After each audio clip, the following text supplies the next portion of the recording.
আমাকে শেখ হাসিনা একবার জেলে নিয়েছিল, তার কাফারা উনি দিয়েছে। আমি আপনাকে অনেক আগে সতর্ক করেছিলাম, আপনি সতর্ক হন নাই।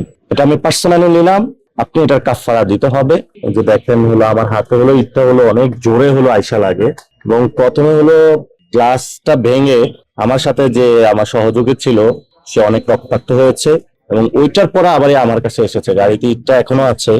এটা আমি পার্সোনাল জায়গা থেকে তারেক রহমানের উদ্দেশ্যে বলবো, আপনি মস্ত বড় একটা ভুল করেছেন, এবং এই ভুলের কাফারা আমি এটা পার্সোনালি নিলাম, আপনাকে দিতে হবে। আমাকে শেখ হাসিনা একবার জেলে নিয়েছিল, তার কাফারা উনি দিয়েছে, দিল্লিতে আছে। আমি আপনাকে অনেক আগে সতর্ক করেছিলাম, আপনি সতর্ক হন নাই।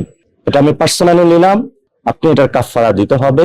এবং আমাদের জীবন নিরাপদ না যে আপনার শাসন আমলে, এটা আজকে বাস্তবায়ন হলো। যদি মাথায় ইটটা হাতে না লেগে মাথা লাগতো, তাহলে এতক্ষণ আমি জীবিত থাকতাম না। রাজপথে দেখা হবে, রাজনৈতিকভাবে ইনশাল্লাহ মোকাবেলা হবে, এবং আজকে আপনার ক্ষমতা পতন শুরু ইনশাল্লাহ। চলন্ত অবস্থায়। আচ্ছা, কোন জায়গায়? এটা জৈন্তাপুর থেকে যখন আমরা হরিপুরে প্রোগ্রাম শেষ করছি, প্রোগ্রাম শেষ করে 2-3 মিনিট গাড়ি চলার পরেই আপনাদের সঙ্গে তো তখন পুলিশ প্রোটোকল ছিল। পুলিশ প্রটোকল ছিল, পুলিশ চেষ্টা করেছে, আমরা পুলিশের দোষ দিব না। কিন্তু যখন আজকে ইশরাক রাজপথ উত্তপ্ত করেছে, রাশেদ দীর্ঘদিন ধরে রাজপথ উত্তপ্ত করেছে, তো আমি মনে করি ইশরাক আজকে যখন মশাল মিছিলটা করেছে, এরপরে অ্যাটেম্প টু মার্ডার হয়েছে আমার উপরে, ফলত এই হত্যার জন্য দায়ী ইশরাকও।